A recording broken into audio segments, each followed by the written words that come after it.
What is going on, guys? DBG here, and these are some players that I think will be great pickups as dynamic rating cards in NBA 2K17. I'm making this video under the assumption that there still will be dynamic rating cards since they haven't been guaranteed, but I still think they're going to have them. First off, we have got Mario Hezonja, who went down to a 72 in his dynamic rating last year, and I have a feeling he probably will be a 72 or 73 to start off NBA 2K17. But the thing is, with Victor Oladipo gone, there's a good chance that Mario Hezonja slots right in at the 2, where Oladipo left.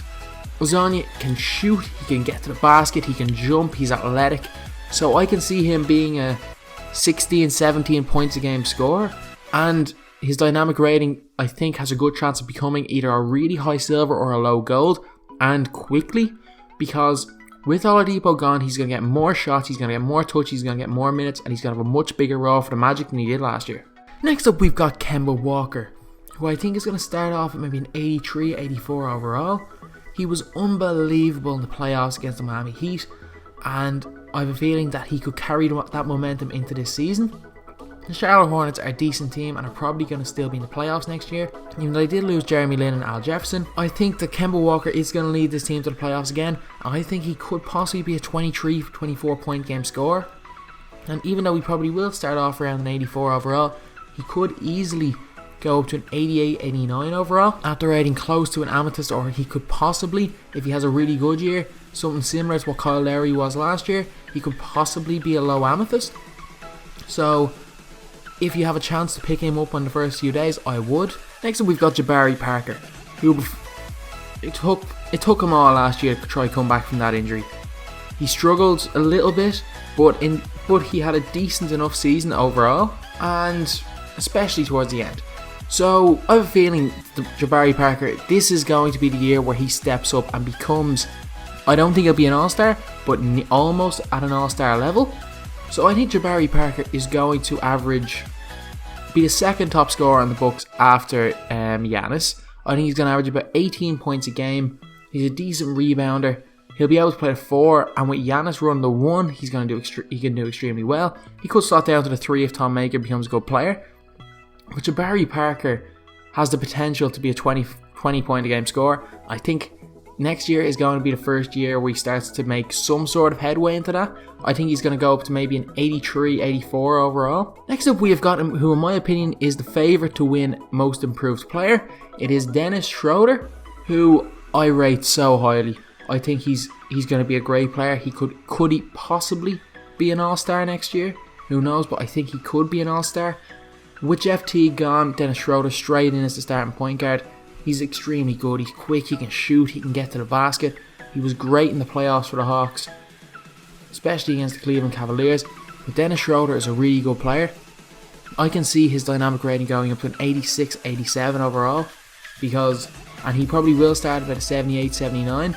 But I think Schroder is going to have a breakout year and is the favourite, or is my pick for most improved player. Next up, we've got Al Horford, who did not have the best season last year. Well, for him, he didn't have his best season. He's probably going to start off 2K17 as an 81, 82 overall. But I think with the Celtics, especially if they can acquire a centre or another decent big man like Blake Griffin to put beside him, or if they have Boogie and it means he can slot to the 4, he's going to have a much more productive year for him. I can see him averaging 19 points, 11 rebounds.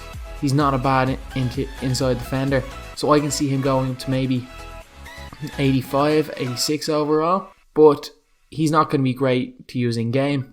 But still, at the start of 2K17, if a player gets to 86 overall, they're going to be worth about 50k. So when the game first comes out, he's a player you should pick up. Next up, we have got another person who could win most improved player. It is Andrew Wiggins. Last year he did average over 20 a game, but struggled in every other stat except scoring. This year I can see him averaging nearly 25 a game. If Karl Anthony Towns doesn't become a superstar, I can see Wiggins averaging nearly 25 a game. If he can average 5 rebounds, 3 assists, along with that, he's going, without doubt, he's going to be an 86, 87 overall. The Minnesota Timberwolves should make the playoffs this year.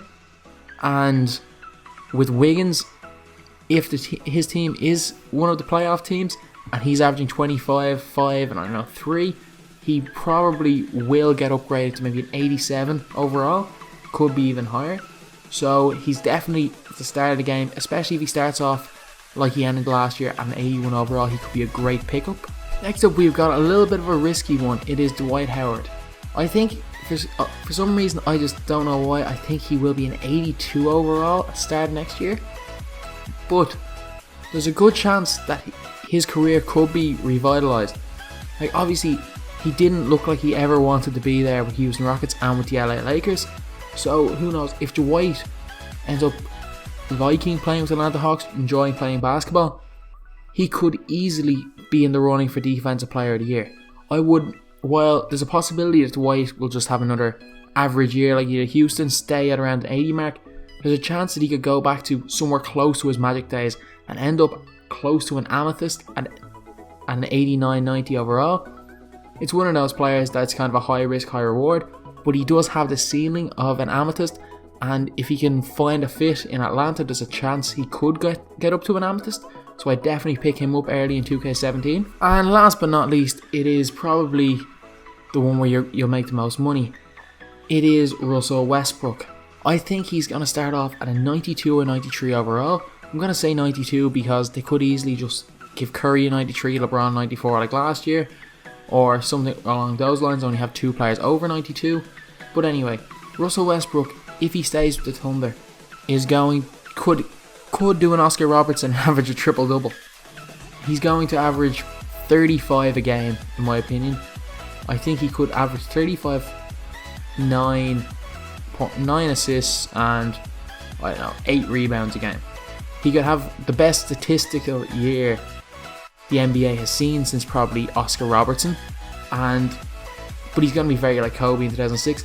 But to be honest, 2K bases ratings off stats, so his stats are going to be so good that he's probably going to get upgraded to maybe a 97 overall, and he's probably one of the MVP favourites.